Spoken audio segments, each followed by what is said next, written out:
And this is just another one. This is a slightly neater one. This is a story, a sort of genealogical story that he got from his the WIA speaker he worked with, Sarah Wadsworth.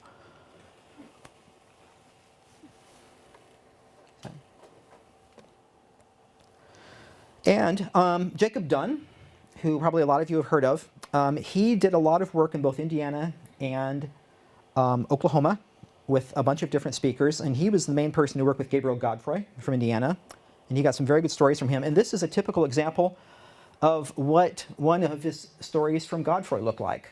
It's basically the same thing as you see. He translates each individual word with a sort of rough pronunciation, and it does not give free translations. Problems. For example, in this text, he does not translate the first sentence. He simply failed to do so. He doesn't give translations of whole sentences, but just the words. And his transcriptions don't give an accurate idea of how the words were pronounced. Okay? We figured out from looking at all the different records that, the pronunciation of Myaamia language had long vowels, and it had, you could, pronounce H before consonants and things like that. And those were really hard things for white linguists to hear. And consequently, they're not consistently written down. So if you want to write these things down accurately and how they're really pronounced, you have to figure out where these things do go. So for example, this is the first untranslated sentence that's in that story by Godfrey that I gave you. Kapia, Myaamia, Kioshia, Niwinzoni Milita, okay, is how I would pronounce this. And this is how it looks, and he didn't give a translation for it. So when I looked at this, basically that's the sentence, that's what he's writing there. Fortunately, none of these people had really bad handwriting. And basically what you have to do, or what I've had to do, is I've essentially had to analyze all the words in the stories one by one so that I could feel like I really understand what they really are. Kapia is the first word in that sentence, and that was a name of a sort of tribal sort of role of a chief's assistant, and here it was being used as a personal name. Myaamia, that's just the native Miami or Myaamia pronunciation of what they called themselves. Kioshia means old man or elder. Niwinzoni is my name. And Milita, I figured out, means he gives something to me.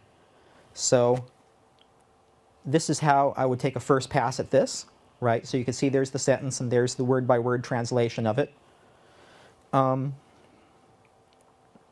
But Dunn's transcriptions do not give an accurate idea of how the Miami words were pronounced. In other words, it wouldn't give you a good idea of how to pronounce this sentence if you just sort of kept with the way Dunn wrote it. In other words, you can't just, what Dunn wrote down isn't sort of ready to eat, as it were, So basically, after comparing all the records of different people who wrote these words down and in the sister languages where the words are shared, this is basically, this process would take way too long to explain. I figured out that this is how these words were really pronounced, right? So Kapia, Myaamia, Kioshia, Niwinzoni, and Milita, right? That's with the vowel lengths and the stuff written down. So the first sentence then, that first sentence that Dunn didn't translate, this is how I would take it so far. Right, and so in other words, that's how Dunn wrote it, that's what the words mean, and that's how I would really spell it in the Miami spelling system to give this. So it fairly obviously means Kapia, an old Miami man, gave me my name. And it's basically, the story is essentially, it's sort of a biographical sketch of the man he knew, Gabriel Godfrey knew in his youth as Kapia, and that he got his name from. And it's essentially a story about this time he went to war. So this basically is my way of basically saying this is sort of how I went from this, which is what you'll find if you actually go to Indianapolis and look at the manuscripts, to that. So this is what the final process looks like. And you see the sentence I'm talking about is the very first sentence on these pages. And so this is the process of what I've been working on with these stories for over 20 years. And I still find it incredibly interesting. And I'm still learning new things about these stories. And I still work with them.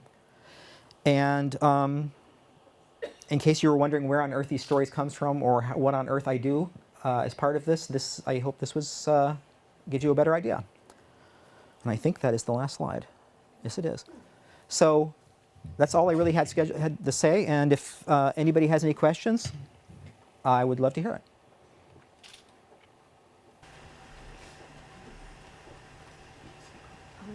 I think you mostly answered them. As opposed, free as opposed to literal translation. Maybe just one more. Yeah, like I said, the texts, none of the texts give free translations. What is a free translation? A free translation is, okay, good, excellent question.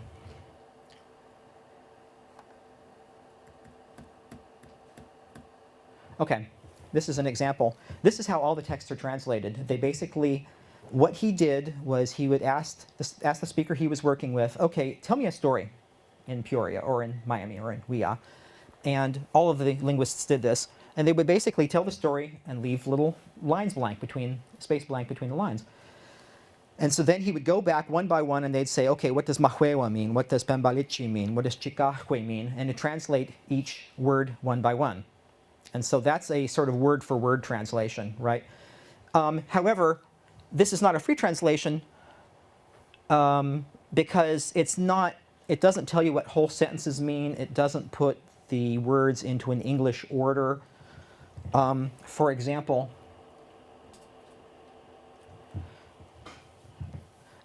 like this sentence, the free translation, the word for word translation of this would be Kapia Miami, old man, my name he gave me, which is obviously not really there yet as real English. And so, and none of the stories have free translations. In other words, a real sense of what the real whole sentence means, and also fixed for accurate translations, because a lot of times, a lot of the people who gave these stories were more fluent in Myaamia than they were in English, and they weren't always really able to explain very well in English in a way that the linguist could understand what these words really meant. And so a lot of times the word for word translations are not really very good anyway, and so it's been necessary to have to go back and actually say, okay, what does this word really mean anyway?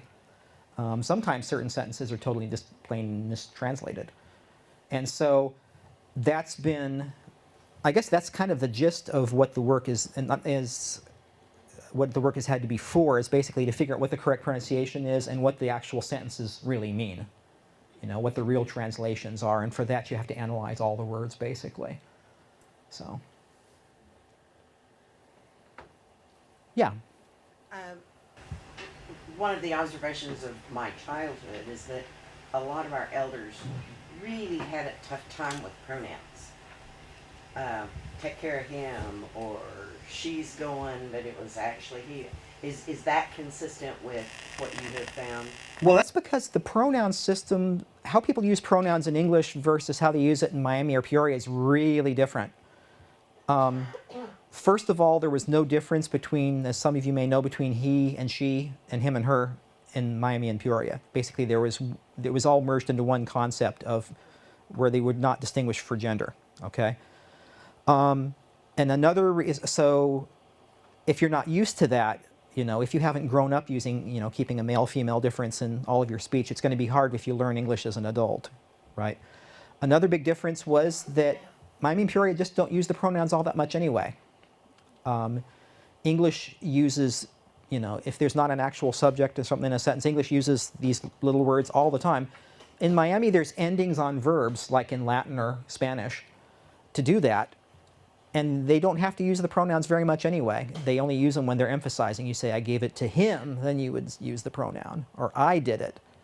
So that's another thing. So you have to fill in the pronouns to make the translations even idiomatic.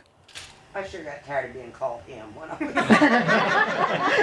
was There was nothing personal about it. I figured that out, but I was